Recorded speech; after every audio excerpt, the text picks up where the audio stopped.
అన్నయ్య చిన్మయ్ శ్రీపాద తెలుసా? సింగర్ కదా, అదే సమంత డబ్బింగ్ చెప్తా ఉంటారు.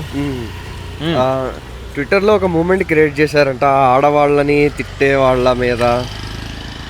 అవును, ఆవిడ క్రియేట్ చేయడమే ఉంది. ఆడవాళ్లకు కనీస మర్యాద అనేది వదిలిపెట్టేసి ఆడవాళ్లను బండ బూతులు తిడుతూ కొంతమంది వీడియోలు పెడతా ఉన్నారు ట్విట్టర్లో, నేను చూశాను. లాస్ట్కేంటి మాజీ ముఖ్యమంత్రి భార్యను, అటు వాళ్లను వీళ్లను, అసలు పలానా వ్యక్తి వ్యత్యాసం ఏమి ఉండదు, బండ బూతులు తిడతా. అసలు ఆ బూతులు వింటే నాకే షాక్ అయిపోయాను. కొంతమంది ట్విట్టర్లో నాకు కూడా షేర్ చేశారు.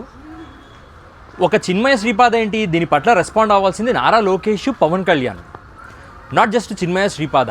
ఆన్లైన్లో ఎట్లా పడితే, అది కూడా ఈ ట్విట్టర్ స్పేసెస్లో పొలిటికల్ అఫిలియేషన్తో మాట్లాడుతున్నారు. మళ్ళీ దీని పట్ల స్పందించాల్సింది ఒక సింగర్ కాదు. ఆవిడకు బాధ కలిగింది, ఆవిడ స్పందించింది. కానీ అది ఒక సోషల్ ఇష్యూ, దాని గురించి స్పందించాల్సింది ప్రభుత్వం నిమ్మకు నీరెత్తినట్టు కూర్చుంటే ఈరోజు జగన్ గారి భార్యను తిడుతున్నారు, చిన్మయ శ్రీపాదం తిడుతున్నారు, నా ఇంట్లో వాళ్ళని తిడుతున్నారు, నీ ఇంట్లో వాళ్ళని తిడుతున్నారు, అందరిని తిడుతున్నారు. Nobody is not a victim, everybody is a victim. దాన్ని అడ్రస్ చేయాల్సింది గవర్నమెంట్. వాళ్ళు నిమ్మకు నీరెత్తినట్టు పడుకుంటే మనం ఏం చేస్తాం? పదా.